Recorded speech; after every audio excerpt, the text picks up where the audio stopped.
నమో గురుభ్యః. మనము మన పోతన భాగవతము 5వ స్కందం చదువుతూ ఉన్నాము. ఈ భాగాన్ని మనకు గంగన గారు రాసిచ్చారు. మన మూలంలో వ్యాసుల వారు చెప్పిన రహుగణుడి వృత్తాంతాన్ని ఇక్కడ మన గంగన గారు తెలుగులో అనువాదం చేసి ఇచ్చారు. అయితే అది పూర్తిగా తత్వపరమైన విషయము. మనం దాన్ని చెదరగొట్టుకోకుండా జాగ్రత్తగా పొదివి పట్టుకోవలసి ఉన్నది కాబట్టి, ఆ కారణానికి మూలం నుంచే చదువుతూ వస్తూ ఉన్నాము. మళ్ళీ అక్కడి నుంచే చూస్తూ వెళ్దాము. అప్పుడేం జరిగిందంటే అనగనగా పూర్వాశ్రమంలో భరతుడు అని ఒక క్షాత్ర మార్గంలో ఉన్న సాధకుడు మృగతృష్ణలోకి జారిపోయినా కూడా మళ్ళీ బ్రహ్మత్వంలోకి వచ్చాడు.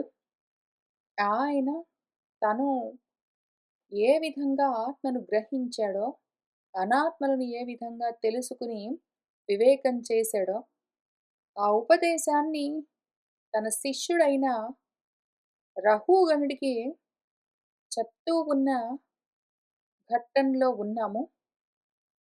మన బ్రాహ్మడు రహుగణుడి ప్రశ్నలన్నీ విన్నాడు. రహుగణుడు చాలా ముఖ్యమైన ప్రశ్నలు కొన్ని అడిగాడు పాపం. ఆయన చాలా ముఖ్యమైన ప్రశ్నలు కొన్ని అడుగుతూ వచ్చాడు. ఒకటేంటంటే దేహపరమైన విషయాలు. దేహానికి అలసట మొదలైనవన్నీ ఉంటాయి గదా! ప్రాణానికి ఆకలి మొదలైనవి ఉంటాయి గదా! మనసుకి దుఃఖాలు, శోకాలుంటాయి గదా! బుద్ధికి సంశయాలు, నిద్రలు ఉంటాయి గదా! ఇవన్నీ తప్పించుకోగలరా?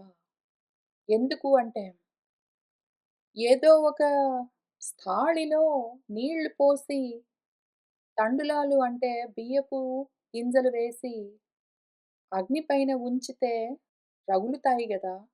అట్లానే దేహేంద్రియ మనోప్రాణాల లోపల ఉన్న ఆత్మకు కూడా తాపము, ఈ సంసారం వల్ల కలిగే తాపము తాకకుండా పోతుందా? ఎందుకంటే పురుషుడు అందులో అనురోధము నిర్బంధించబడి ఉన్నాడు. అందులోనే ఉన్నాడు గాబట్టి అని ఒక ప్రశ్న వేశాడు. ఇది దేహేంద్రియాల పరంగా, వాటి ధర్మాల పరంగా ఉన్న అర్థము. కాక వ్యవహారాలుంటాయి గదా మరి! ప్రపంచంలో కర్మలు చేస్తూ ఉన్న వాళ్లకు లోకంలో వ్యవహారాలుంటాయి. అవన్నీ ధర్మాలు కదా మరి! ఈ ధర్మాలను ధర్మంగా ఆచరించడం అన్నది ఒక విధించబడి ఉన్నది గదా! ఆ రకంగా ఎవరి కర్మలను వాళ్ళు, ఎవరి విధులను వాళ్ళు నిర్వర్తించడము వారి ధర్మం కదా! ఆ విధంగా ధర్మంగా కర్మలను నిర్వర్తించడము అచ్యుతారాధనమే అవుతుంది కదా! అది వ్యర్థమైన పని ఎట్లా అవుతుంది? అని అడిగాడు. దీని గురించి మనం కొంచెము ఆలోచన చేద్దాం. ఎందుకంటే ధర్మం అని ప్రతివాడు అంటాడు. అయితే ఎంతమందికి ఆ ధర్మం గురించిన అర్థము తెలుసు? ధర్మము అంటే ఏమి అని ఎంతమందికి ఏ విధంగా తెలిసి ఉంటుంది అని ఒకసారి మనము విచారణ చేద్దాం. అత్యవసరం కాబట్టి. ప్రతి వాళ్ళము ధర్మము అంటాము, అధర్మము అంటాము. కాబట్టి అంటే ఏంటని చూసుకోవడం మన ధర్మం. అందుకని ప్రయత్నం చేద్దాం. ఇక్కడ మన శిష్యుడు 2 రకాల ధర్మాలను చెప్తూ ఉన్నాడు. అందుకని చాలా మంచి అవకాశం మనకు దీన్ని విచారణ చేయడానికి. మనకు ధర్మాలు ప్రాపంచికంగా 2 రకాల ధర్మాలుంటాయి. ప్రపంచంలో ఇంకో మూడో రకం ధర్మం గూడా ఉంటుంది. ధర్మము అన్న పదాన్ని చాలా విధాలుగా వాడుకోవచ్చు. ధర్మము అన్న పదాన్ని ఎన్నో విధాలుగా వాడుతూ ఉంటారు. ప్రపంచంలో పదార్థాలకు గూడా ధర్మాలుంటాయి. ఎట్లా అంటే, ఏదో ఒక పువ్వుకు తెల్ల రంగు అని ఒక ధర్మం ఉండొచ్చు. ఒక పువ్వుకు వికసించడము అన్న ధర్మం ఉండొచ్చు. ఒక పువ్వుకు మృదువుగా ఉండడము అన్న ధర్మం ఉండొచ్చు. ఒక పువ్వుకు సువాసనాభరితంగా ఉండడము అన్న ధర్మం ఉండొచ్చు. ఒక పువ్వుకు వాడిపోవడము అన్న ధర్మం ఉండొచ్చు. ఒక పువ్వుకు పిందెగా పరిణామం చెందడము అన్న ధర్మం ఉండొచ్చు.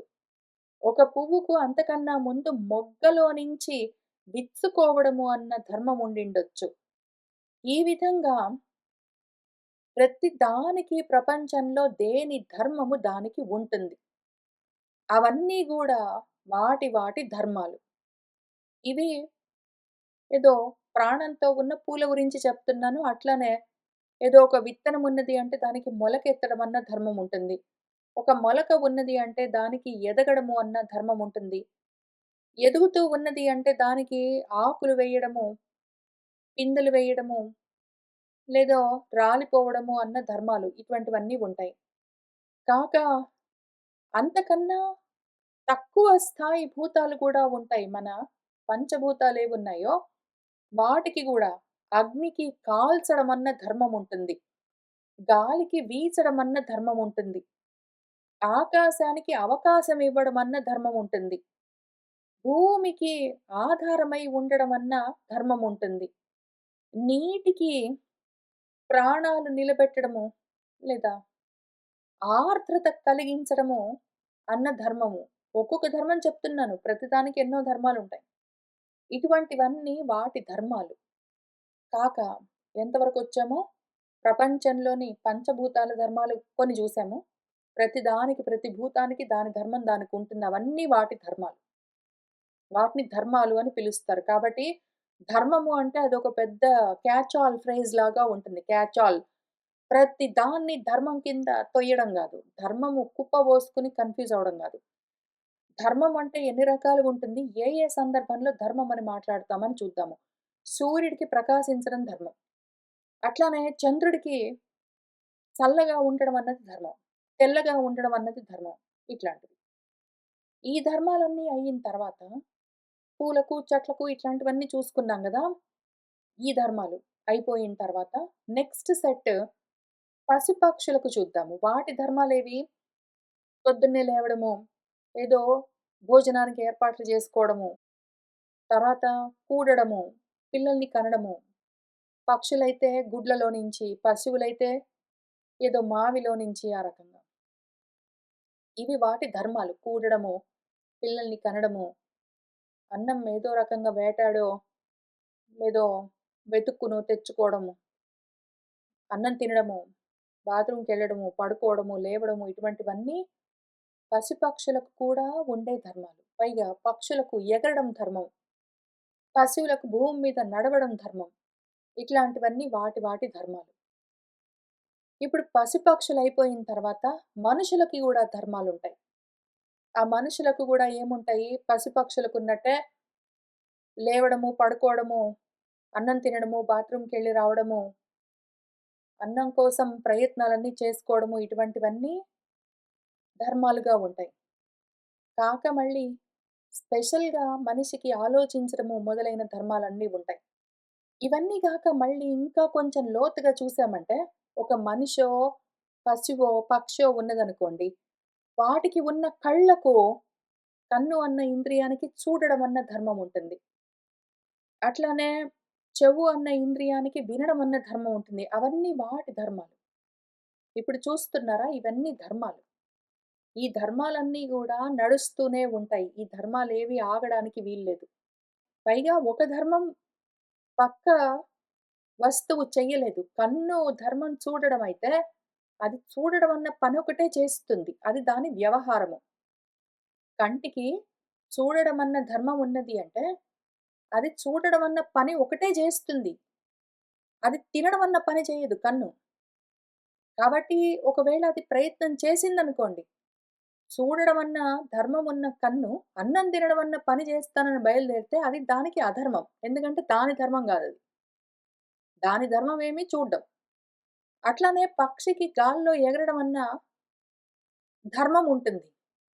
అంతేగాని ఏనుగు గాలిలో ఎగురుతానని ప్రయత్నం చేయడానికి కుదరదు. దాని ధర్మం భూమి మీద నడవడం. ఒకవేళ ఏనుగు ఆకాశంలో ఎగురుతానికి ప్రయత్నం చేసిందనుకోండి, దానికి అది అధర్మం. దాని ధర్మం గాదు అని అర్థం. పక్క ధర్మాలన్నీ మనం చేయడానికి వీల్లేదు. ఇదే విషయాన్ని మన భగవంతుడు మన భగవద్గీతలో పరధర్మాలన్నీ జేయడానికి ప్రయత్నం చేయకు భయం గలుగుతుంది అంటే మృత్యు వస్తుంది. స్వధర్మం చేసుకో. నీకు ఏది ధర్మము అని నీకున్నదో నువ్వు అది చేస్తూ పో అని చెప్తారు. కాబట్టి కన్నన్న ఇంద్రియానికి చూడడం అన్న ధర్మం ఉంటే దాన్ని కట్టేద్దాము. ఏదో వస్త్రంతో దాన్ని మూసేద్దాం ఇట్లాంటివన్నీ చేయరాదు. దాని ధర్మం అది చేస్తుంటుంది. మనం మధ్యలో అడ్డం పడరాదు. దేని ధర్మం దానికుంటుంది.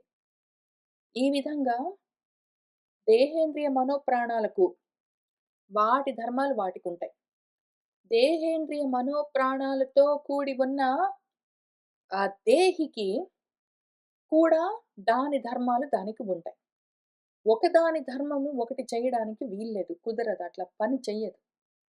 చెట్ల ధర్మాలు, జంతువుల ధర్మాలు, ఆకాశము, ఆకాశం ధర్మాలు, మనుషులు ఇట్లా చేయడానికి కుదరదు. ఎందుకు అంటే దేని ధర్మము దానికి విధించబడి ఉన్నది.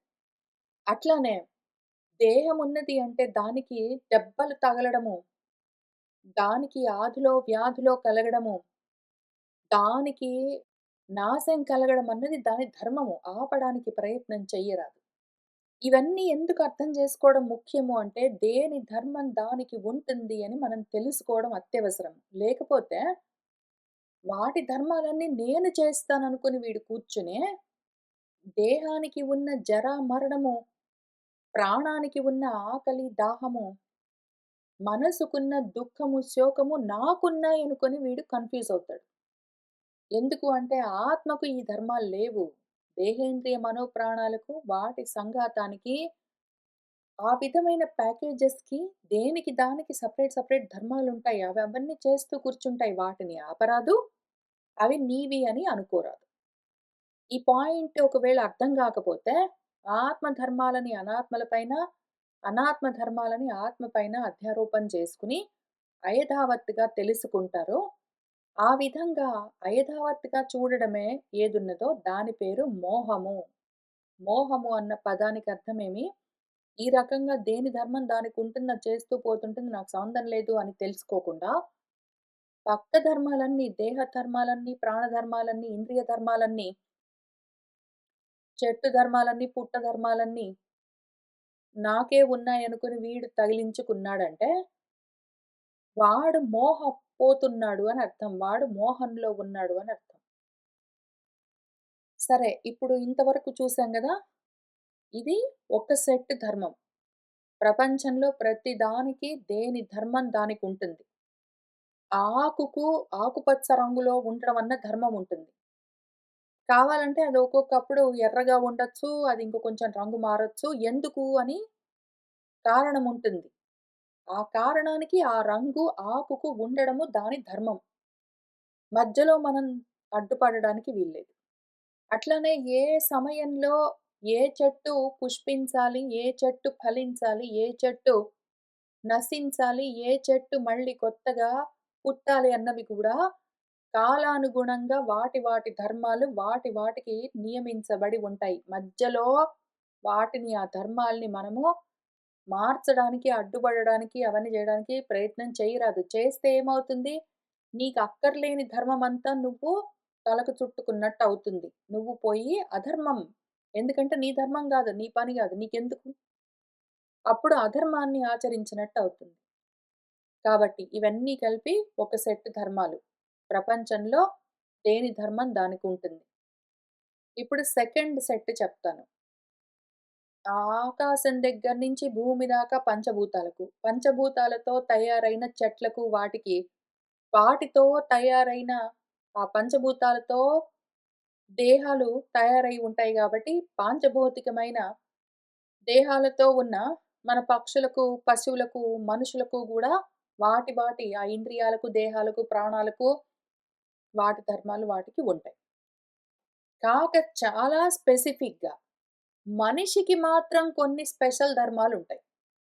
మనిషి అని ఏ ప్యాకేజ్ ఉన్నదో దానికి, ఆ బాడీకి ముసలితనము లేదా పెద్ద అవ్వడము, వృద్ధి చెందడమో, క్షయించడమో, నశించడమో, మార్పు చెందడమో, వ్యాధులతో ఉండడమో, ఆరోగ్యాలతో ఉండడమో, ఇవన్నీ గూడా ఆ దేహానికున్న ధర్మాలు.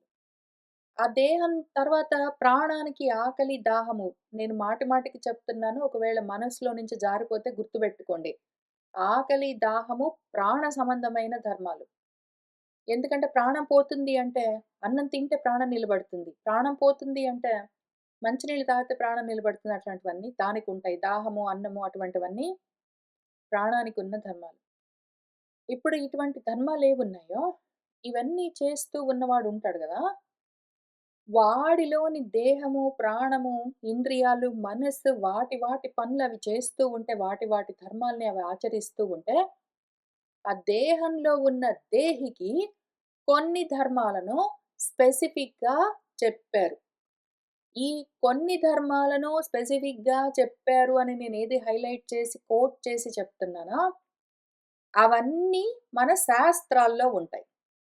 మన శాస్త్రాల్లో జనరల్‌గా ఏదో ఆకాశం ఉన్నదంటే దానికి శబ్దం ఉంటుంది. ఏదో గాలి ఉన్నదంటే దానికేదో స్పర్శ ఉంటుంది. దానికేదో భూమి ఉన్నదంటే ఏదో గంధం ఉంటుంది. ఏదో కన్నున్నదంటే దానికి చూడ్డం ఉంటుంది. ఇట్లాంటివన్నీ ఒక లిస్ట్ రాసి దాన్ని పక్కన పెట్టి, ఇంక తర్వాత "నువ్వు కూర్చోరా. నువ్వు అబద్ధం చెప్పకో. నువ్వు పక్కన వాడిని హింసించకో. ఎవరిని ఏది యాచించకో. స్వాధ్యాయం చెయ్యి. విచారణ చెయ్యి. నువ్వెవరివో తెలుసుకో. నీ కర్తవ్యాల్ని నువ్వు తప్పకుండా నిర్వర్తించు" అని ఏది చెప్తారో, ఇవి సెపరేట్ స్పెషల్ ధర్మాలు. ఇప్పుడు కన్నుంటే దానికి చూడ్డం అన్న ధర్మము ఉంటూనే ఉంటుంది. వీడు కావాలనుకున్నా, కావాలనుకోకపోయినా గూడా కంటికి చూడడము లేదా కన్ను మూసుకుంటే చూడకుండా ఉండడం అన్న ధర్మాలు దానికి ఆటోమేటిక్‌గా ఉంటాయి. వీడు చేయగలిగిందేమీ లేదు. అవసరం గూడా లేదు. చెవులున్నాయంటే వింటూనే ఉంటాయి. వాడు చేయగలిగింది లేదు. వాడు ఆ మధ్యలో దాని గురించి చేయవలసిన అవసరం గూడా లేదు. అట్లాంటి దేహేంద్రియ మనోప్రాణాలకున్న ధర్మాలన్నింటిని పక్కన బెట్టి, మనుషులకు మాత్రం స్పెషల్‌గా అన్నం తినడము, బాత్రూమ్‌కెళ్ళి రావడము, నిద్రబోవడము, లేవడము, వాళ్ళతో వీళ్ళతో కూడడము, పిల్లల్ని కనడము, ఇట్లాంటివేవున్నాయో ఇవి అన్ని జంతువులకు, పశుపక్షులన్నిటికి కామన్‌గా ఉన్న ఫీచర్. ధర్మాలు. ఇవి కాక మనిషిగా పుట్టినందుకు ముముక్షుత్వం అన్నది నీకు స్పెషల్‌గా విధించబడ్డ ధర్మం అని చెప్తూ ఉన్నప్పుడు చూస్తున్నారా? ఇంతకు ముందు ఆటోమేటిక్‌గా ఇంద్రియాలకో, ఆ వస్తువులకో ఆల్రెడీ ఇన్‌బిల్ట్ ధర్మాలేవున్నాయో, పువ్వున్నదంటే వికసిస్తుంది. పువ్వుందంటే తెల్లగానో ఏదో ఒక రంగులో ఉంటుంది. పువ్వున్నదంటే ఏదో వాడిపోతుందని దాని ధర్మం ఆల్రెడీ అందులో నిక్షేపమై ఉన్నది. వాటిని అవి చేసుకుంటూ పోతాయి. మనిషికి ఉన్న స్పెసిఫిక్ ధర్మం ఏంటి అంటే, ఒక ధర్మాల సెట్ శాస్త్రాల్లో రాసిస్తారు. వాటిని వీడు చెయ్యాలి అనుకోవచ్చు, చెయ్యను అనుకోవచ్చు. వీడిష్టం. వీడి కంట్రోల్‌లో ఉన్న ధర్మాలు కొన్ని ఉంటాయి. నువ్వు పూజ చెయ్యి, పొద్దున్నే లే, చదువుకో, అర్థం చేసుకో, నువ్వు అబద్ధాలన్నీ చెప్పకో, కోరికలు తగ్గించుకో, కోపాలు తగ్గించుకో, తిండి తగ్గించుకో. నీ గురించి నువ్వు తెలుసుకో అని చెప్పినవన్నీ ధర్మాల సెట్ ఏదున్నదో మన శాస్త్రాలు చెప్పేవి, అవి వాడు చెయ్యొచ్చు, వాడు మానుకోవచ్చు. వాడిష్టం. కాబట్టే ఇప్పుడు వాడు జంతువుల్లాగా తింటాడు, బాత్రూమ్‌కెళ్తాడు, నిద్రపోతాడు, లేస్తాడు, వాళ్ళతో వీళ్ళతో కూడతాడు, పిల్లల్ని కంటాడు. ఇంకా ఆ దేహము వార్ధక్యంలోకొస్తుంది జరాతో, తర్వాత మరణంతో నశిస్తుందనుకోండి. ఇంక వీడు చేయడానికి ఏముందక్కడ? ఏమీ లేదక్కడ. ఆ దేహేంద్రియ మనోప్రాణాలు వాటి ధర్మాలనవి చేస్తూ ఉంటే వీడింగ ఊరుకోవాల్సిందే అంతే జంతువులు చేసినట్టు. అంత మాత్రానికి అయితే శాస్త్రాలన్నీ వాడికి చెప్పవలసిన పని లేదు. కానీ వీడు చేస్తే చెయ్యొచ్చు, లేకపోతే మానుకోవచ్చు. వాడిష్టం. వాడి కంట్రోల్‌లో, వాడి వశంలో ఉన్న ధర్మాలేవున్నాయో, ఆ ధర్మాల సెట్ ఒకటుంటుంది. ఇప్పుడు ఈ రెండింటిని కలగాపులగం చేసి మనవాడు దేహాది ధర్మాలేవున్నాయో ఆటోమేటిక్‌గా ఇన్‌బిల్ట్ ధర్మాలు, వాటిని గూడా నావే అనుకుంటున్నాడు మనవాడు రాహుగణుడు. వీడు చేస్తే చేయొచ్చు, మానుకుంటే మానుకోవచ్చు అని శాస్త్రాలు చెప్పిన ధర్మాలేవున్నాయో, ధర్మంగా నువ్వు ఈ కర్మలు చెయ్యి అనేవున్నాయో, అవన్నీ గూడా నావే అనుకుంటాడు వాడు. ఇప్పుడు కంటికి చూడడము అన్న ధర్మం ఉన్నది గదా! కంటికి చూడడము అన్న ధర్మం ఉంటే, కన్నేం జూస్తుంది? చూడడము అన్న వ్యవహారం పెట్టుకుంటుంది. అవన్నీ వీడికేమి సంబంధము? కంటికి చూడడము అన్న ధర్మం ఉంటే, కన్ను ధర్మంగా చూస్తుంటుంది. మంచిది శుభం. చూడడము అదెందుకు ఏ విధంగా చూడగలదు అంటే, ఎదురుగా ఏదో దృశ్యం ఉంటే చూస్తుంటుంది. ఆ దృశ్యంతో ఈ కంటికి ఆ కనెక్షన్ ఉంది. ఆ వ్యవహారం. చెవి అన్నది ఏదో ఒకటి ఇంద్రియం ఉన్నదంటే దానికి వినడము అన్న ధర్మం ఉంటుంది. అది శబ్దంతో వ్యవహారం పెట్టుకుంటుంది. వీడికెందుకు మధ్యలో? ఏమి సంబంధము? మనస్సు అని ఏదో ఒక ఇంద్రియం ఉన్నదంటే దానికేదో బాధపడడము, ఏడవడము, దుఃఖించడము లాంటి ప్రాబ్లమ్స్ నాకు ధర్మము అని అదనుకుంటుంది. దాని ధర్మం అది. మనసుకోసారి సంతోషంగా ఉండడము, ఉద్వేగం చెందడము, ఒకసారి అది కుంగిపోవడము, ఒకసారి మోహంతో ఉండడం, ఒక్కోసారి శోకంతో ఉండడం, ఒక్కోసారి సంతోషిస్తూ ఉండడం, ఒకసారి తృప్తిగా ఉండడం, ఒకసారి అసంతృప్తిగా ఉండడం దాని పనులవేమి. దాని ధర్మాలు. అందుకనే అవి లోకంలో ఏదో వ్యవహారాలన్నీ పెట్టుకుంటుంది. వీడికెందుకు మధ్యలో? వీడేం చెప్తున్నాడు ఈ సాధకుడిగా మారుతూ ఉన్న మన శిష్యుడు, ఆ వ్యవహారాలన్నీ ఉంటాయి కదండీ అంటున్నాడు. ఉంటాయి. దేనికి? ఆ ధర్మాలన్నీ ఉన్నవి. ఈ శ్రమ, అలసట, కర్మలు చెయ్యడము, వ్యవహారాలతో ఉండడము, ఇష్టాలుండడము, ఇష్టం లేకపోవడము, భరించడము, భారాలు ఇవన్నీ దేనికి?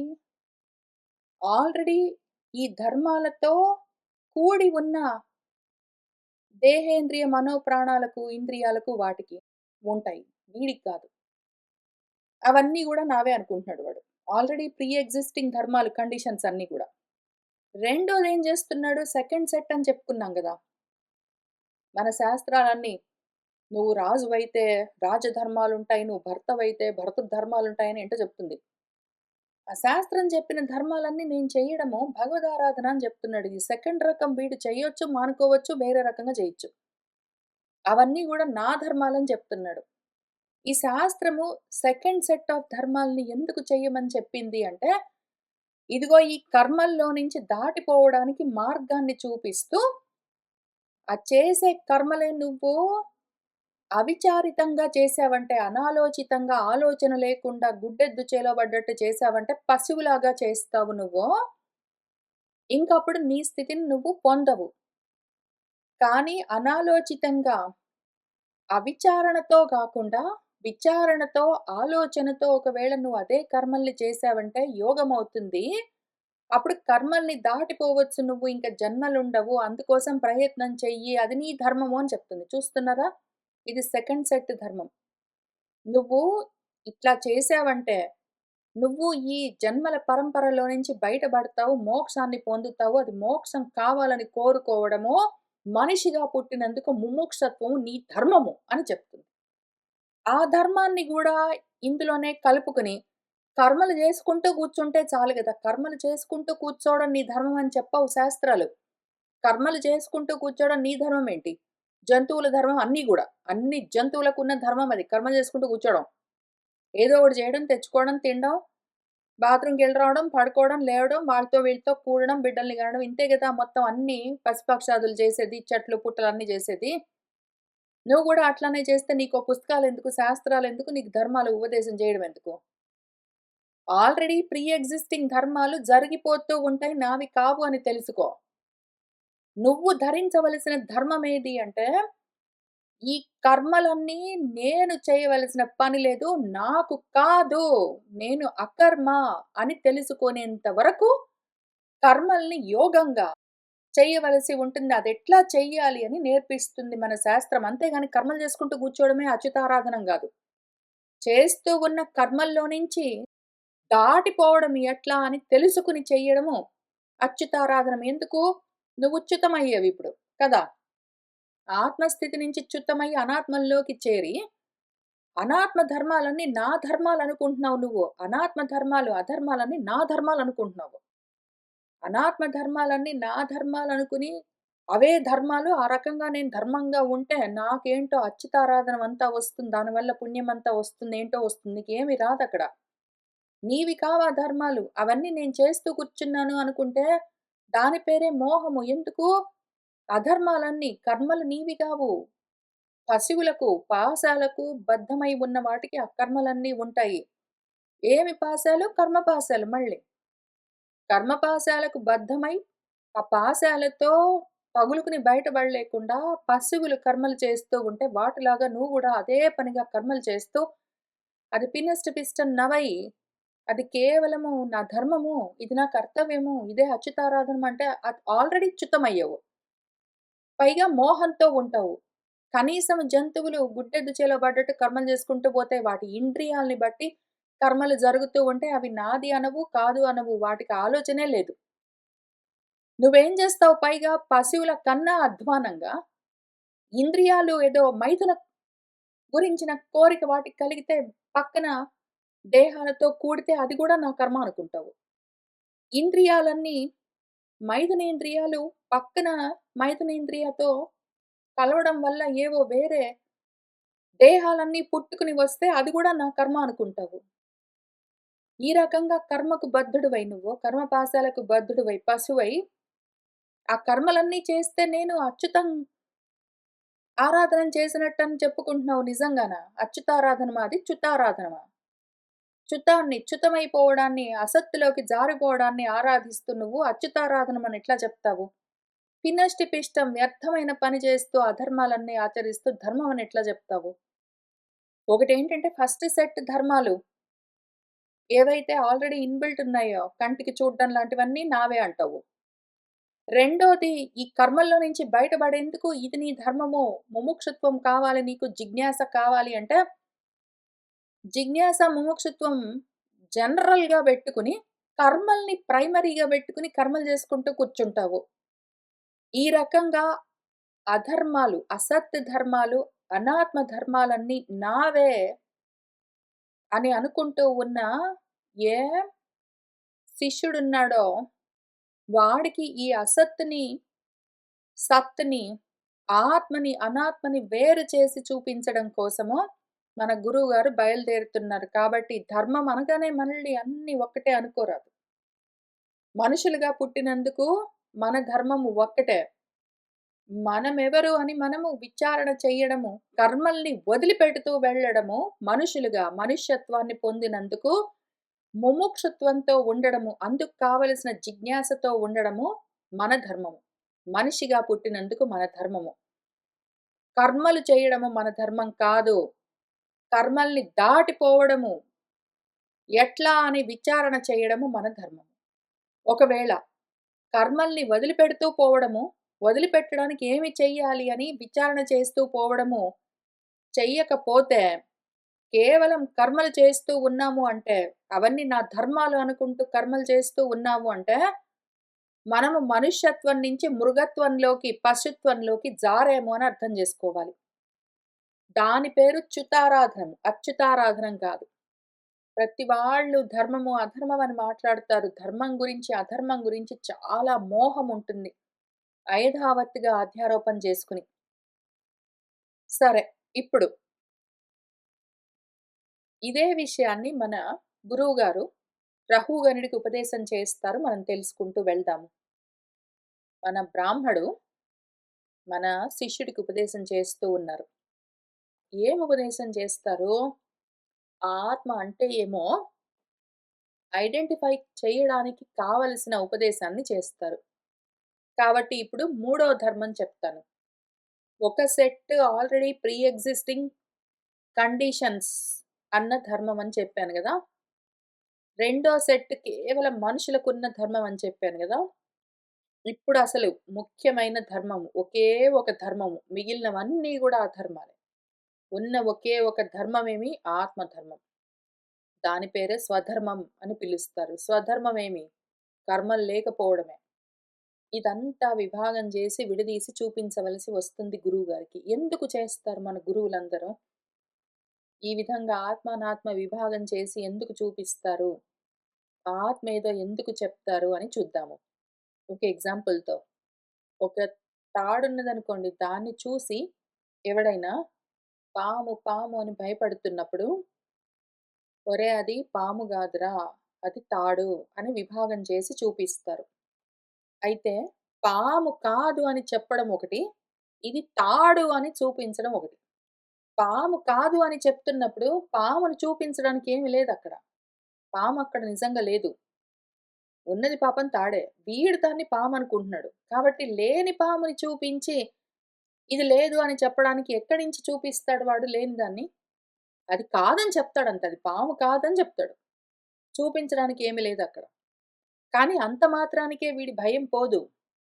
పాము గాదు అనుకుంటే, వాడు దాన్ని నీటి చార అనుకోవచ్చు, లేదా పూల దండ అనుకోవచ్చు. వాడిష్టం. వాడిష్టం వచ్చిందనుకోవచ్చు. అట్లా ఏదో ఒకటి అనుకోవడం గాదు.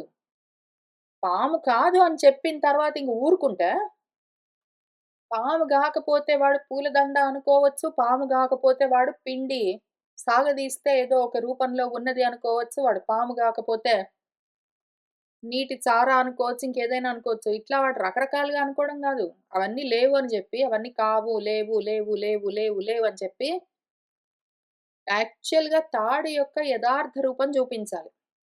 తాడు యథార్థ రూపం చూపించకుండా అంటే ఏంటో చెప్పకుండా దాని లక్షణాలు, కేవలం అది పాము కాదు అని చెప్పి ఊరుకుంటే సరిపోదు. ఇది తాడు అని తెలిసింది అంటే పాము లేకుండానే పోతుంది. పాము లేదు, పూలదండ లేదు, నీటి చార లేదు, ఇంకేది లేదు. ఇది తాడు అని తెలిస్తే చాలు మిగిలినవేవి లేవు అన్నీ. ఎక్కడ పోయినయి ఎక్కడికి పోవు. ఉంటే గదా కొత్తగా పోవడానికి. తాడొకటే ఉన్నదంతే. తాడు అని తెలియనంత వరకు ఇది పాము కాదు అంటే ఇంకేదైనా కావచ్చు గదా అనుకునే ప్రమాదం ఉంటుంది. అందుకని మన గురువులు చాలా జాగ్రత్తగా ఇది కాదు అని చెప్పి ఏది అవును అని చెప్తూ ఉంటారు. ఈ అధ్యాయంలో ఒక 15, 16 పద్యాలేవో ఉన్నట్టున్నాయి. వాటిలో ఈ ఆత్మ, అనాత్మ విభాగం మాత్రమే ఉంటుంది ఫోకస్డ్‌గా. చూద్దాము. మన గురువుగారు ఏం చెప్తున్నారంటే, అకోవిదః కోవిదవాదవాదాన్ వదసి అధో నాతివిదాం వరిష్టః న సూరయః హి వ్యవహారం ఏనం తత్వావమర్శేన సహ ఆమనంతి. అకోవిదః నీకేమైనా ఈ విషయం గురించి జ్ఞానం ఉన్నదా? లేదు. ఈ విషయం గురించి నీకేమైనా పాండిత్యం ఉన్నదా? ఆత్మ గురించి, అనాత్మ గురించి తెలుసుకునేందుకు నీకు కావలసిన పరిజ్ఞానం ఉన్నదా? లేదు. కానీ మాత్రము కోవిదవాదవాదాన్ బాగా తెలిసిన వాళ్ళలాగా, ప్రజ్ఞావాదుడిలాగా వదసి చెప్తూ ఉన్నావు. నాకుంటాయి గదండీ! నీకుంటాయి గదండీ! నాకు, నీకు అని చెప్తున్నావు. నాకు, నేను అంటే ఏమి ఆత్మ. ఆత్మకున్నాయా ఈ శ్రమ మొదలైన ధర్మాలన్నీ? అనాత్మ ధర్మాలన్నీ ఆత్మ ధర్మాలని చెప్తావా? అధర్మాలన్నీ ఆత్మ ధర్మాలని. పైగా శాసించడం లాంటి కర్మలన్నీ ఉంటాయి గదా! ఆత్మకంటావు. ఆత్మకి కర్మలున్నాయా నీకు తెలుసా?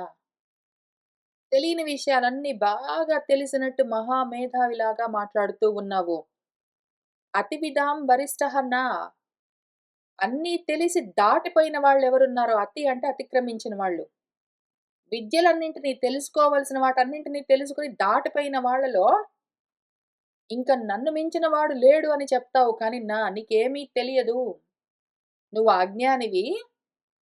నీకంత ప్రజ్ఞ లేదు. ఏదో ఉన్నదని మాట్లాడుతూ ఉన్నావు. సూరయః సుతరాం ఆత్మలో రమిస్తూ ఉన్న వాళ్ళెవరున్నారో, ఆత్మ గురించి తెలుసుకుంటున్న వాళ్ళెవరున్నారో, ఆత్మని తెలుస్తూ ఉన్నవాళ్ళు, ఆత్మలో రమిస్తున్న వాళ్ళెవరున్నారో, వాళ్ళు ఏనం దీన్ని నువ్వు చెప్తున్న దాన్ని ఈ వ్యవహారాలన్నీ లోక వ్యవహారాలు ఉంటాయి గదండీ!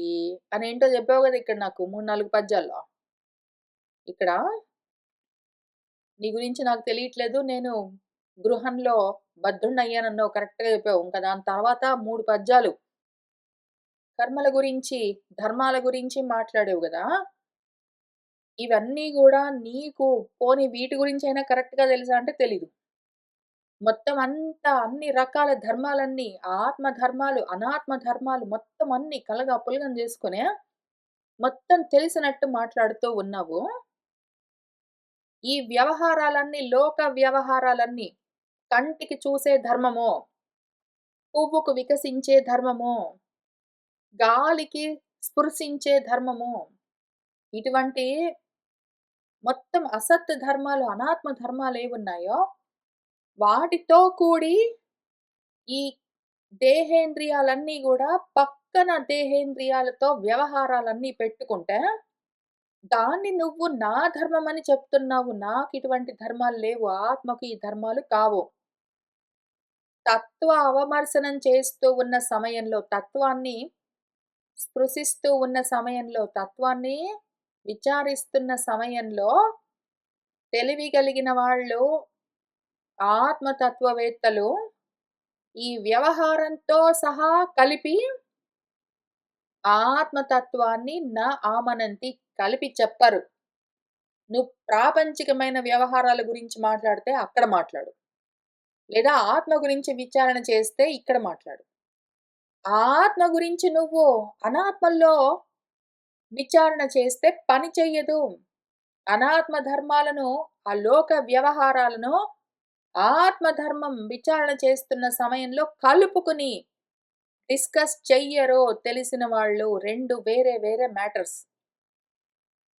నాకు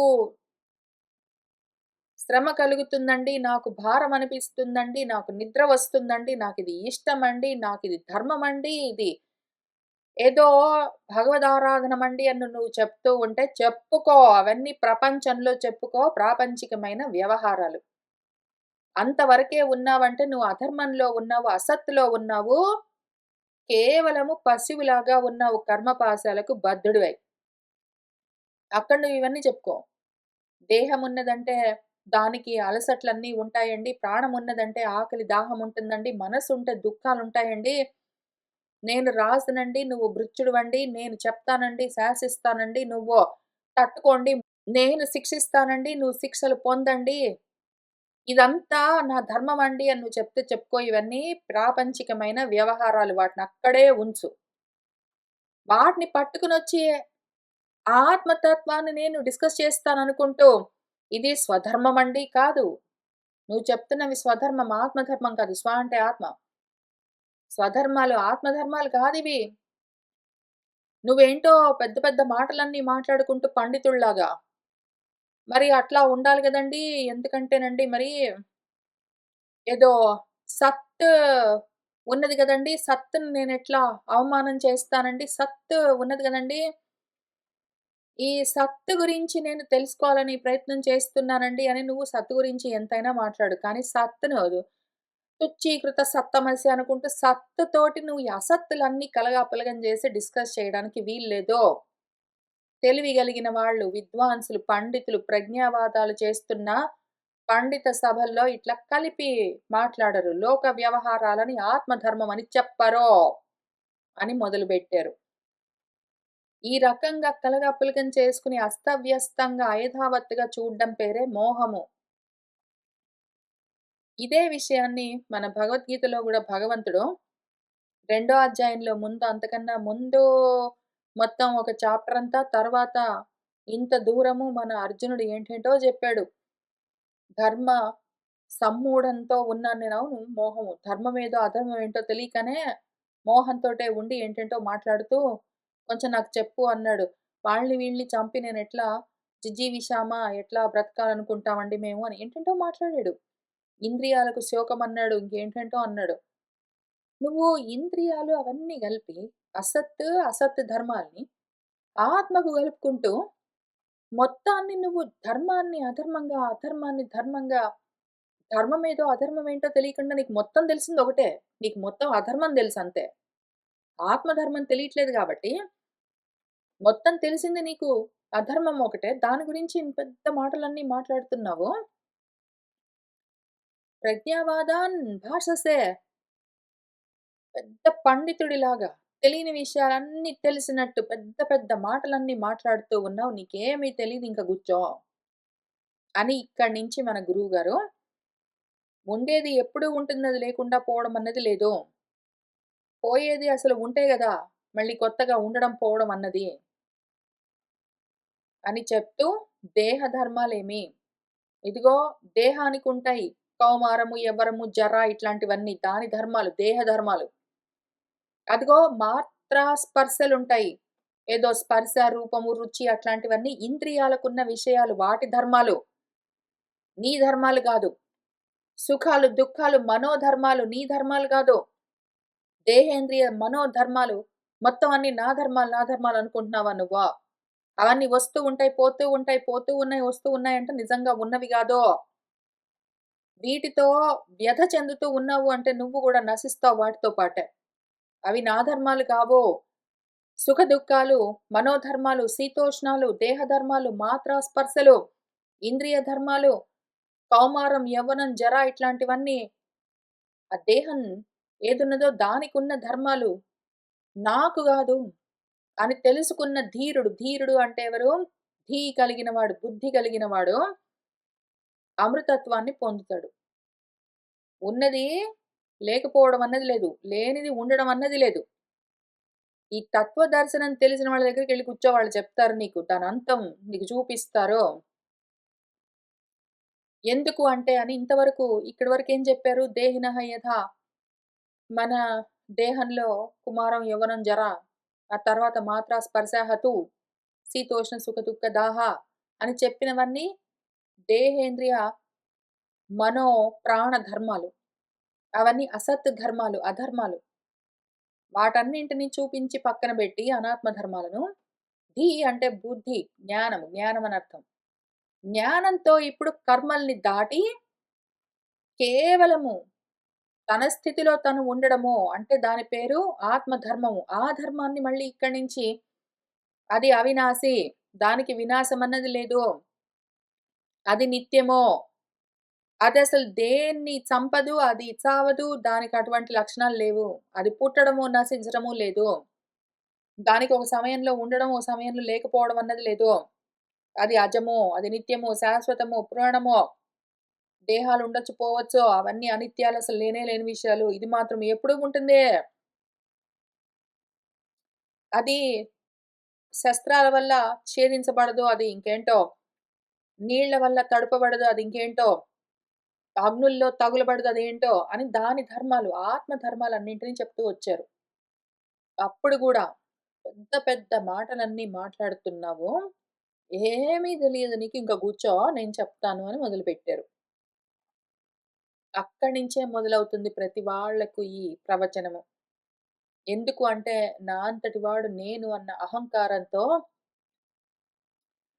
మనము మాటి మాటికి చూసుకునే మన డన్నింగ్ క్రూగర్ ఎఫెక్ట్ ఏదున్నదో ఈ విధంగా ఇక్కడ పైనుంటాడు వాడెక్కడో. పీక్ ఆఫ్ మౌంట్ స్టూపిడిటీలో ఉంటాడు వాడు. అక్కడ ఉండి అక్కడి నుంచి అంతా తెలుసు, మొత్తం తెలుసని ప్రజ్ఞావాదాలన్నీ చేస్తూ ఉన్నవాడు ఎప్పుడైతే తత్వదర్శనం చేసిన వాళ్ళు నీకేమీ తెలీదు అని చెప్తే, కిందికొచ్చి ఇక్కడ డిస్పైర్‌లో ఉండి మరి నాకెట్లానండి గురువుగారు చెప్తారా అంటే, వాళ్ళు చెప్తారు మనము దాటిపోవచ్చు. ఇక్కడ మన గురువుగారు వ్యాసుల వారు వెంటనే దిగి వచ్చాడు అని చెప్పారు. మన శుకుల వారు చెప్తూ, మన పరీక్షిత్‌కి ఈ కథను మన వాడేం చేస్తూ ఉన్నాడు అంటే, మన గురువుగారిని తెలుసుకోలేకపోయేసరికి గురువుగారు కొన్ని మాటలు మాట్లాడారు. అది విని మనవాడు రాజు ఆలోచన చేసుకున్నాడు. ఆయనకి ఆ శ్రద్ధ ఉన్నది, ఆ జిజ్ఞాస ఉన్నది, ముముక్షుత్వం ఉన్నది. పాపము కర్మపాశాలకు బద్ధుడై అంత మాత్రానికే ఊరుకోవట్లేదాయన. దాటాలి అని మనిషిగా, మనుష్యత్వం పొందినందుకు మనిషిగా నేను ముముక్షత్వాన్ని పొందాలి అన్న జిజ్ఞాస, దానికి కావాల్సింది ఏమి నాకు ఆ జ్ఞానము అన్న ఆలోచనతో ఉన్నాడు కాబట్టి, ఆయన ఏం చేశాడంటే త్వరయా అవరుహ్య అని చెప్పారాయన. గబగబా దిగాడు అని. వేగంగా దిగాడు అని చెప్పారు. వేగంగా దిగాడని చెప్పి ఊరుకున్నారు మన గురువుగారిక్కడ. మీరు ఈ వచనం మళ్ళీ ఒకసారి చదివితే మీకు తెలుస్తుంది. ద్విజుడి వచనాలు మన గురువుగారి మాటలు ఆశృత్య ఆశాంతము శ్రవణం చేశాడు. చేసి ఆయన ఆ మాటలు ఎటువంటివి బహుయోగ గ్రంథ సమ్మతమై ఉన్నాయి. దాంతో ఆయన వేగంగా దిగాడు అని మాత్రమే చెప్పారు. పల్లకి దిగాడు అని క్లారిఫై చేయలేదు మన గురువుగారిక్కడ. శుకుల వారు పరీక్షిత్‌కి చెప్తూ ఉన్నప్పుడు, మన వ్యాసుల వారు మనకు చెప్తూ ఉన్నప్పుడు, పల్లకి దిగి కిందికొచ్చాడు అని చెప్పట్లేదు. వేగంగా దిగాడు. ఎక్కడి నుంచి దిగాడు? ఇక్కడి నుంచి పీక్ ఆఫ్ మౌంట్ స్టూపిడిటీలో ఎక్కి దేహాద్యభిమానాలతో ఉన్నాడు. నా అంతటి వాడిని నేను అని అహంకారంతో ఉన్నవాడు అక్కడి నుంచి ఆ పీక్ నుంచి దిగాడు. దిగి ఇంకా డిస్పేర్‌లో ఉన్నాడు. మరి నాకేమి తెలియట్లేదండి నాకు చెప్పండి అని అడుగుతూ ఉన్నాడు. ఇంక అందుకని ఇక్కడి నుంచి స్లోప్ ఆఫ్ ఎన్‌లైటన్‌మెంట్ స్టార్ట్ అవుతుందాయనకి. అందుకని. అంత జాగ్రత్తగా ఇక్కడ దిగాడని రాసారు. ఎక్కడి నుంచి దిగాడని రాయలేదు మన గురువుగారు. మనవాడు ఇంతకి దిగాడు. ఆ దేహాభిమానం నుంచి, ఆ అహంకారం నుంచి కిందికి దిగి వచ్చి మాట్లాడుతూ ఉంటే, తెలియక చెప్తున్నావు అని దయతో ముందు నువ్వు మాట్లాడుతూ ఉన్నవన్నీ సదసత్తులను కలగాపులగం చేసుకొని, ధర్మాధర్మాలు రెండింటిని ఐదావత్తుగా చూసుకొని మోహంతో మాట్లాడుతూ ఉన్న మాటలు, జ్ఞానంతో చెప్తూ ఉన్న విషయం కాదు అని అక్కడి నుంచి మొదలుపెట్టి 2 కలపొద్దో. 2 కలిసి ఉండవు. సత్తు, అసత్తు ఎట్లా కలిసి ఉంటాయి? సత్ అంటే ఉన్నది. అసత్ అంటే లేనిది. ఉన్నది, లేనిది 2 ఒకటేసారి కలిసెట్లా ఉంటాయి? ఆత్మ అంటే నేను. అనాత్మ అంటే నేను గాదు. నేను గాదు 2 ఒకటేసారి కలిసెట్లా ఉంటాయి? ఉంటాయని అనిపిస్తూ ఉన్నదేమి? అర్థం చేసుకో నువ్వు. రెండింటిని కలపకో అని అక్కడ మొదలుపెట్టారు. ఇంకేం చెప్తున్నారంటే, తథా ఏవ రాజన్ ఉరుగార్హమేధ వితాన విద్యా ఉరువిజృంభితేషు న వేదవాదేషు హి తత్వవాదః ప్రాయేణ శుద్ధః ను చక్కాస్తి సాధుః. తథా ఏవ అట్లానే రాజా నీ తప్పేముంది పట్టు. నీకర్థం కావట్లేదంటే, నిన్ను అనడానికేమున్నది? నువ్వు గృహస్థ ధర్మాలు అనుకుంటూ ఆచరిస్తూ పైగా నువ్వే చెప్పావు పాపం ఇక్కడ కూర్చొనే. నేను గృహానుబద్ధుడినై ఉన్నానండి. గృహస్థాశ్రమంలో ఉన్నాను. అక్కడ ధర్మాలకు బద్ధుడినై నేను ధర్మంగా కర్మలు, రాజధర్మాలు, భర్తృధర్మాలు, పితృధర్మాలు అనుకుంటూ ఆచరిస్తూ వస్తూ ఉన్నానని చెప్పావు పాపం నువ్వు. కాబట్టి నీకు చెప్తున్నాను. గృహస్థ ధర్మాలు పెట్టుకొని కూర్చున్నావు. గృహమేధివై ఉన్నావు. ఈ గృహమేధులకు వితానము వ్యాప్తి చెందుతూ ఉంటాయి. ఏవో తెలుసా? గృహమేధుల కోసమే విద్యలన్నీ ఉంటాయి. నువ్వు ఈ ధర్మాలని ఇట్లా ఆచరించావంటే, ఏవో నీకు యజ్ఞాలుగా ఉంటాయి. ఆ కర్మల్ని నువ్వు యజ్ఞాలుగా ఆచరించావంటే, మళ్ళీ మన భగవద్గీతలో గూడా ఏదో ఇంద్రియాలన్నా అగ్నిలో ఏదో ఇంద్రియ విషయాలను తీసుకొనొచ్చి హవనం చెయ్యి. ఏదో సంయమనం అన్న అగ్నిలో ఏదో ఇంద్రియాలను తీసుకొచ్చి ఏంటో చెయ్యని ఏంటేంటో చెప్తారు. అవన్నీ నువ్వు చేసుకుంటూ కూర్చున్నావనుకో, ఆ విద్యలన్నీ ఉంటాయి. వాటితో విజృంభితము బాగా విజృంభించి ఉంటాయి కర్మలు. వాటిని చెప్పడం కోసం వేదవాదాలు ఉన్నట్టుగా ఉంటాయి. వేదవాక్యాలన్నీ గృహస్థ ధర్మాలని బాగా వ్యాప్తి చేయడం కోసం విజృంభించి చెప్తున్నట్టుగా ఉంటాయి. అయితే అవన్నీ తత్వవాదాలు. తత్వం గురించి చెప్తూనే ఉంటాయి పాపం మన వేదవాక్యాలన్నీ తత్వం గురించి ఆత్మతత్వ విజ్ఞానాన్ని ఉపదేశం చేస్తూ ఉంటే, చదువుకున్నవాడెవడున్నాడో ఆ వేదాన్ని, వాడు ఆ వేదంలో చెప్పిన కర్మలను ధర్మంగా ఆచరించాలి అని బయలుదేరిన వాడెవడున్నాడో, వాడు గృహస్థ ధర్మాలన్నింటినీ చేస్తాను అనుకుంటూ కోరికలతో ఉన్నాడు అంటే, వాడికి ఆ వేదవాదాలు సరిగ్గా అర్థం గాక, అవి తత్వాన్ని చెప్తూ ఉన్నాయి. వేదవాదాలన్నీ తత్వవాదాలని వాడికి అర్థం గాక, ప్రాయేణ అంటే ఎన్నో విధాలుగా శుద్ధ తత్వం గురించి చెప్తున్న వేదవాక్యాలన్నీ గూడా, వాడికి సాధు చక్కగా నా చకాస్తి నో సరిగ్గా ప్రకాశించవు. అక్కడ చెప్తూ ఉన్నది ఆత్మధర్మమే. కర్మలు చేసుకుంటూ కూర్చో, పెళ్ళిళ్ళు చేసుకో, పిల్లల్ని గనో, ఏదో జాబ్స్ చెయ్యి, డబ్బులు తెచ్చుకో, కాపాడుకో, వండుకో, మింగు, వాళ్ళకి పెట్టు, వీళ్ళకి పెట్టు, ఇంక కూర్చో అని చెప్తున్నదని మాత్రమే అర్థమైతుంది. అసలు ఎంత దూరానికి వెళ్ళిపోతారంటే, తత్వాన్ని ఉపదేశం చేస్తూ ఉన్న మామూలు తత్వం గాదు. తత్త్వం అసి అని ఉపదేశం చేస్తూ ఉంటే గూడా, ఆ తత్వము, తత్త్వము అన్న తత్వం గూడా వీళ్ళకు అతత్త్వం అని విడదీసి చూసుకునే తెలివితేటలతో ఉన్న విధంగా కనిపిస్తూ ఉంటాయి. ఎందుకంటే వీళ్ళ బుద్ధులు అడ్డం పడతాయి మధ్యలో. తత్వవాదాన్ని ఉపదేశం చేస్తూ ఉన్న వేదవాదాలన్నీ గూడా వీళ్లకు ఆ శుద్ధతత్వాన్ని చూపించక, చక్కగా వాళ్ళ బుద్ధిలో ప్రకాశించకుండా ఉంటాయి. ఎందుకు? వీళ్ళు కర్మల్లో విజృంభించి ఉండడం చేత. న తస్య తత్వగ్రహణాయ సాక్షాత్ వరీయసి అపి వాచః సమాసన్ స్వప్నే నిరుక్త్యా గృహమేధి సౌఖ్యం నయస్య హేయానుమితం స్వయం స్యాత్.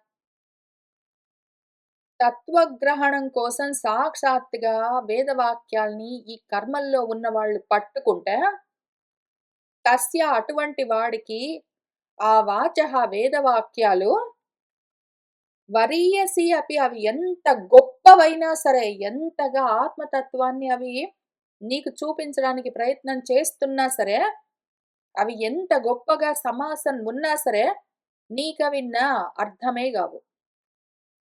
నువ్వు ఆ తత్వాన్ని గ్రహించడానికి అంత గొప్ప వేదవాక్యాలు గూడా నీకు పనికిరావు. ఎందుకంటే నీ బుద్ధిలోని దోషం వల్ల.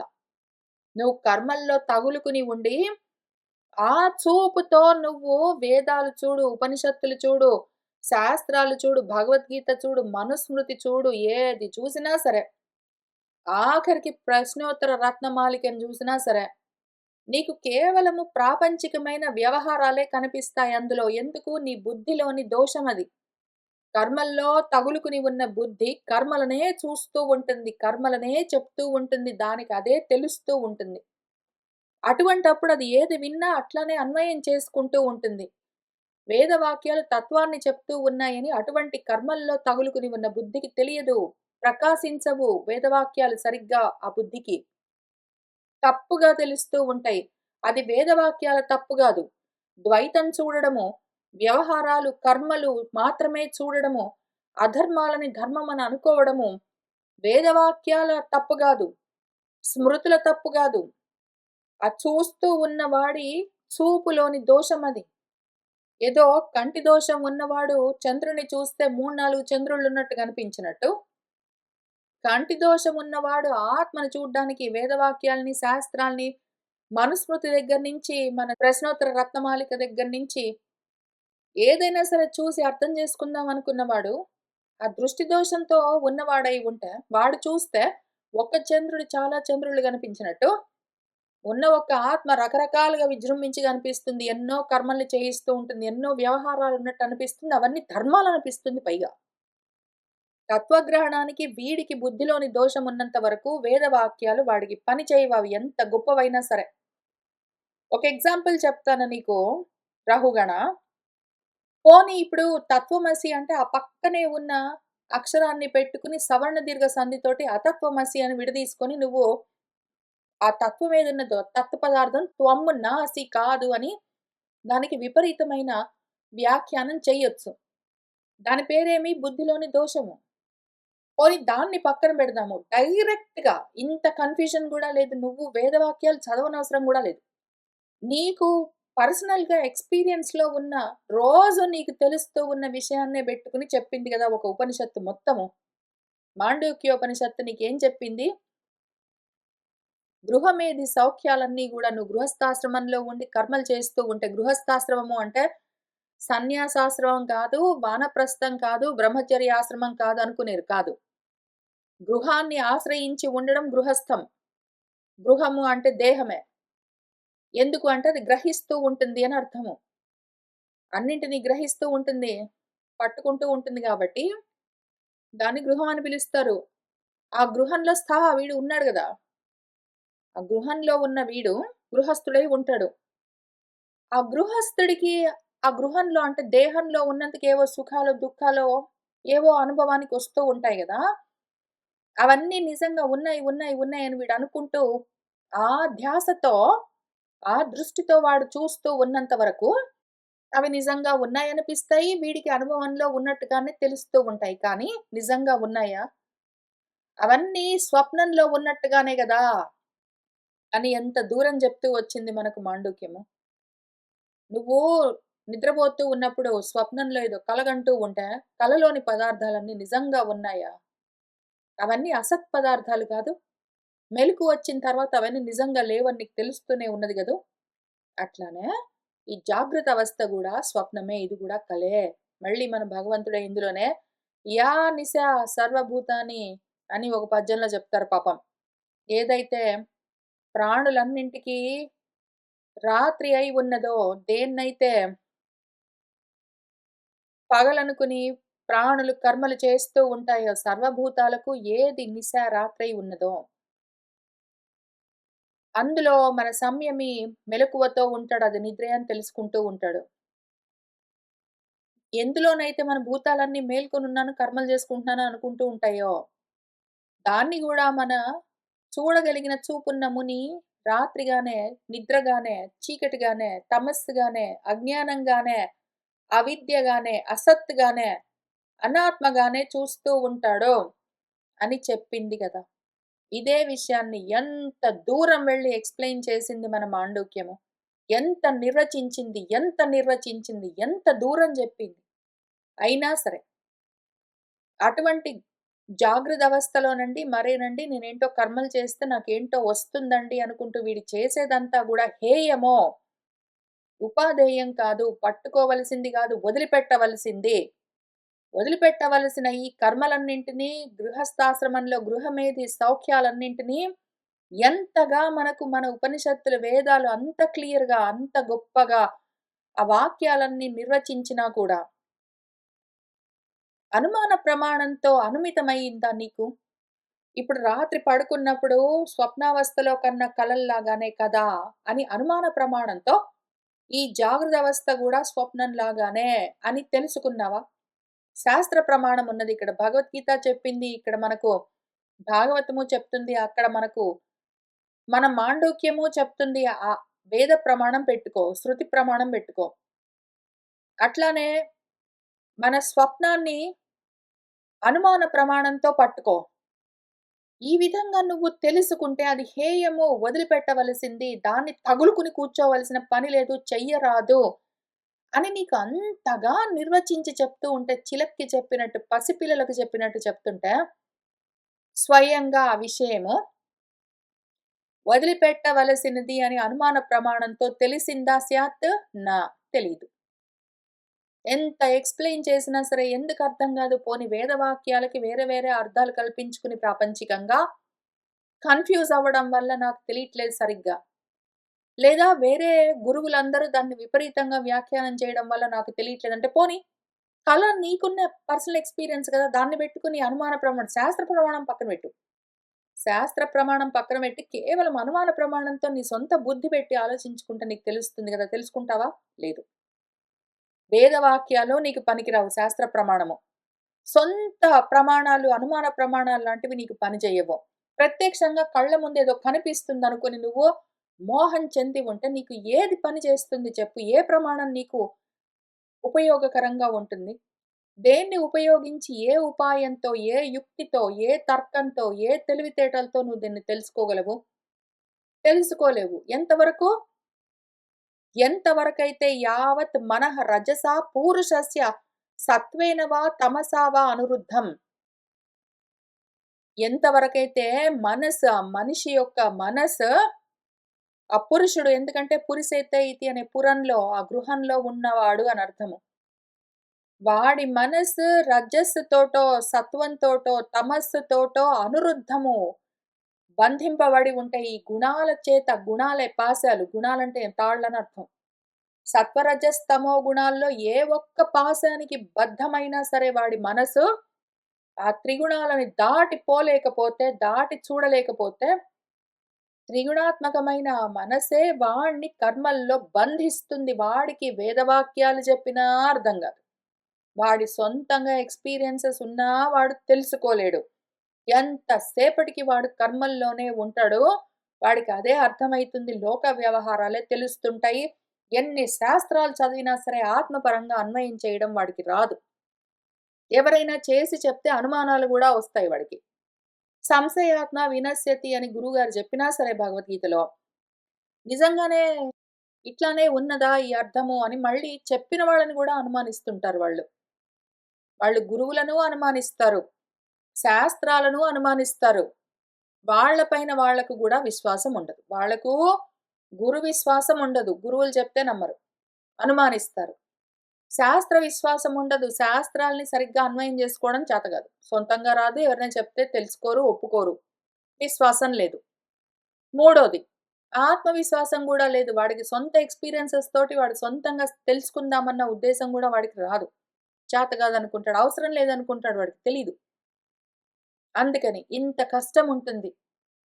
ఇంకిప్పుడేం చెయ్యాలంటే నీకు శ్రద్ధ ఉంటే శ్రద్ధ అన్న పదానికి 3 అర్థాలున్నాయి. వీడు శ్రద్ధ ఉన్నవాడే గాబట్టి వెంటనే దిగాడు అని చెప్పారు గదా! ఇక్కడ. వీడికి శ్రద్ధ ఉన్నది గాబట్టి వెంటనే దిగాడని. శ్రద్ధకి మళ్ళీ 3 అర్థాలు. ఒకటి శాస్త్రం చెప్పిన మాట పైన విశ్వాసం ఉండడం శ్రద్ధ. గురువులు ఆ శాస్త్రాన్ని చదివి వీడికి సొంతంగా చదువుకోవడం వచ్చినా, రాకపోయినా గురువులు దాన్ని వీడికి సరిగ్గా అన్వయం చేసి, ఆత్మపరంగా అన్వయం చేసి, వివరించి చెప్తే గురువు మాట పైన విశ్వాసం ఉండడం శ్రద్ధ. ఈ రెండే ఉంటే సరిపోదు. వాడికి శాస్త్ర విశ్వాసం, గురు విశ్వాసం ఉంటే మాత్రం సరిపోదు. ఆత్మవిశ్వాసం కూడా ఉండాలి. వాడి పైన వాడికి నమ్మకం ఉండాలి. గురువుగారి మాటల మీద నమ్మకం ఉండాలి. వేదవాక్యాల పైన, వేదం చెప్తూ ఉన్న దాన్ని విశదీకరిస్తూ ఉన్న శాస్త్ర వాక్కుల పైన గూడా నమ్మకం ఉండాలి. ఈ 3 ఉన్నవాడు ఆ మూడింటిని దాటితే సత్వరజస్ తమో గుణాలను దాటితే అటువంటి స్థితిలోనే మాత్రమే వాడికి తెలియవలసింది సరిగ్గా తెలుస్తుంది. అప్పుడు తత్వవిమర్శన చేయగలడు వాడు. అప్పుడే వాడు తత్వ విచారణ చేయగలడు. ఆత్మతత్వ విచారణ, సదసత్ విచారణ చేయగలడు. కానీ ఎప్పుడైతే వాడికి భక్తి, శ్రద్ధ, జ్ఞానము, వైరాగ్యము ఏమీ లేవు. ఈ 3 గుణాలతో తగులుకుని ఉన్నాడంటే కర్మపాశాలకు బద్ధుడై ఉంటాడు వాడు. ఎవ్వరు ఎంత చెప్పినా, ఎన్ని శాస్త్రాలు ఉన్నా, వీడు చదివినా, విన్నా, మళ్ళీ వాడి మనసు కర్మల్లోనే కూరుకుని ఉండడం చేత వాటినే తగులుకుని ఉంటుంది. వదిలిపెట్టలేకుండా ఉంటుంది. కాబట్టే ఆత్మతో కలుపుకుని అవన్నీ ఆత్మధర్మాలు ఇవన్నీ నా స్వధర్మాలు. ఇది నా అచ్యుతారాధనము. ఇంక దీనివల్ల నేనేంటో బాగుపడతాను. కర్మలు చేసినంత వరకు బాగుపడడం అన్నది అంటే ఆత్మస్థితిని చేరడం అన్నది, శ్రేయస్సు పొందడం, మోక్షం పొందడం అన్నది లేదు. కర్మల్ని వదిలితేనే జ్ఞానము. కర్మకు, జ్ఞానానికి సముచ్చయము లేదు అని చెప్తూ ఉన్నారు. ఇంకిక్కడి నుంచి అసత్తుని ముందు చూపిస్తారు. ఆ తర్వాత సత్తుని గూడా చెప్తారు. మనం నెమ్మదిగా అధ్యయనం చేస్తూ వెళ్దాము. ఇవాల్టికి ఇక్కడికి ఆపుతున్నాను. శుభం భవతు.